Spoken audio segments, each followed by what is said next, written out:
So much has happened in the past few days, and yet it keeps unraveling. And in today's video, I'm going to explain everything you need to know about the Strait of Hormuz, about what's going on with the United States and the economy, of course, as inflation picks up.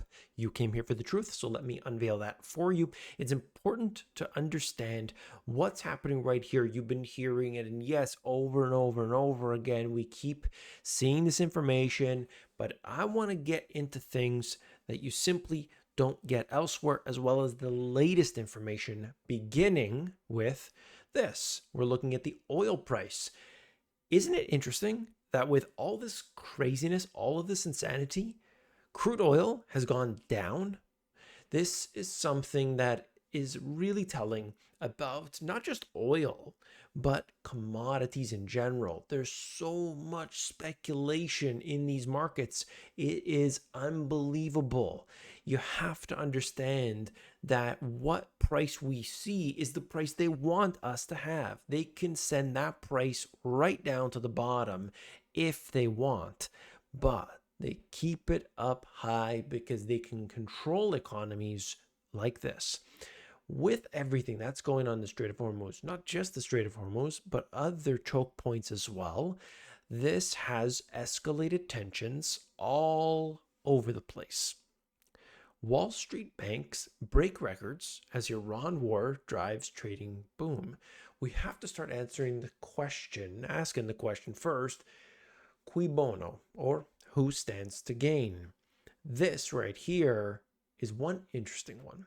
JP Morgan Chase, Citigroup, and Wells Fargo reported more than $25 billion of profits in the first quarter. This comes at a time in which we've had so much volatility. And what do the financial industry and all of the intermediaries, what do they love? They love volatility. It makes them rich. It sucks for you, it sucks for me, but it's great for them. They reported the highest ever revenues from its trading business and net income for the bank. That was second only to 2024.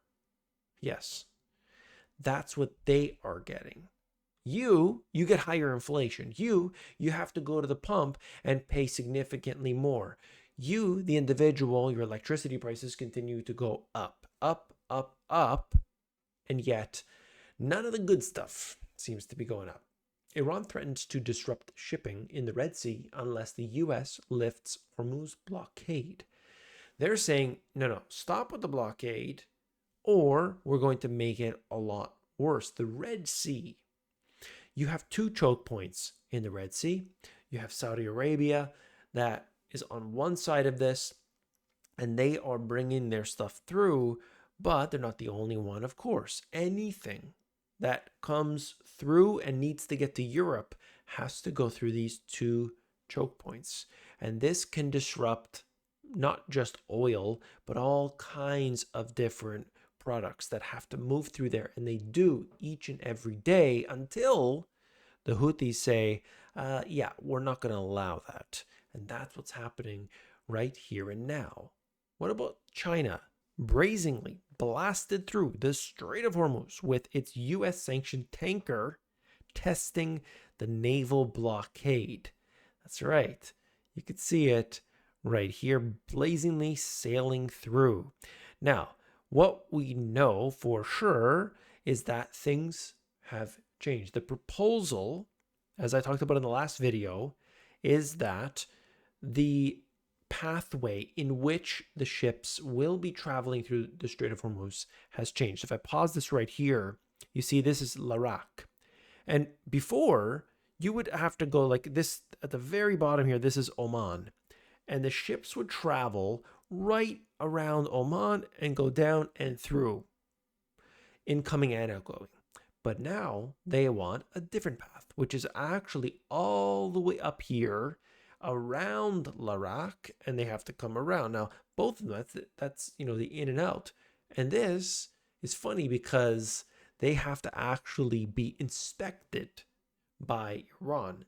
Big change. And so some are saying, hey, you're not allowed to do that. You can't do this. But the territorial waters are basically either Oman or Iran in this case here. And they're saying, you got to come through us. So this is not good for either side because this is causing tensions, but perhaps they are doing this on purpose so that they can have a bargaining chip. That's right. Now, this is some cool stuff that I've added. I continue to add to my website, and I wanted to show you this really quickly. You can see what's going on. Energy blockade, Strait of Hormuz escalation. If I click on this new feature, the supply chain integration, it's going to load up here, and I'm going to be able to give you some really cool detail. In fact, I could zoom in right onto this. You could see, I hope you can see that, global supply chains face perfect storm as Middle East conflict paralyzes energy arteries and U.S. protectionism reconfigures trade routes. So there is a lot to that. Of course, you can see these here. Now, what we can see on a deeper level goes all the way through. Look, I can see events, for instance. There's many things that are happening, but if I go through, looks like I broke that.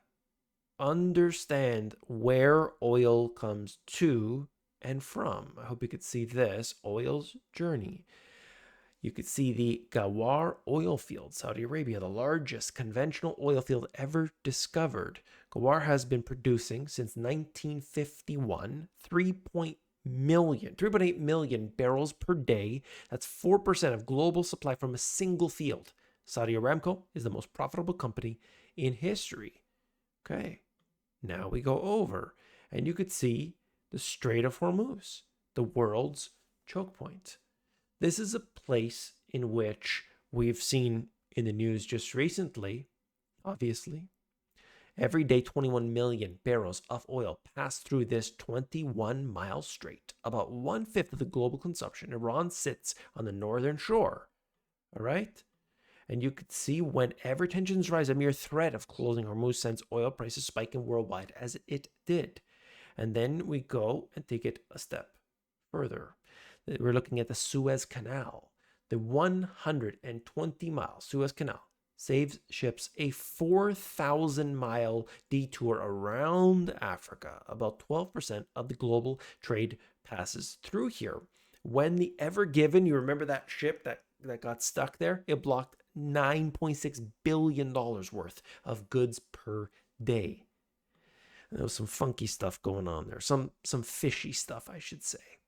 The next is Europort Refinery Complex in Rotterdam. You see, looking at this, it hosts the largest refinery complex in Europe. Crude oil from the Middle East, Russia, West Africa is refined here into gasoline, diesel, and jet fuel. Europe is one of those that is heavily reliant, you could see, on oil imports, 90%. Then we have the U.S. Gulf Coast, Houston, Texas. Over 50% of U.S. refining capacity sits along the Texas, Louisiana coastline, despite the shale revolution, making America's world's largest oil producer.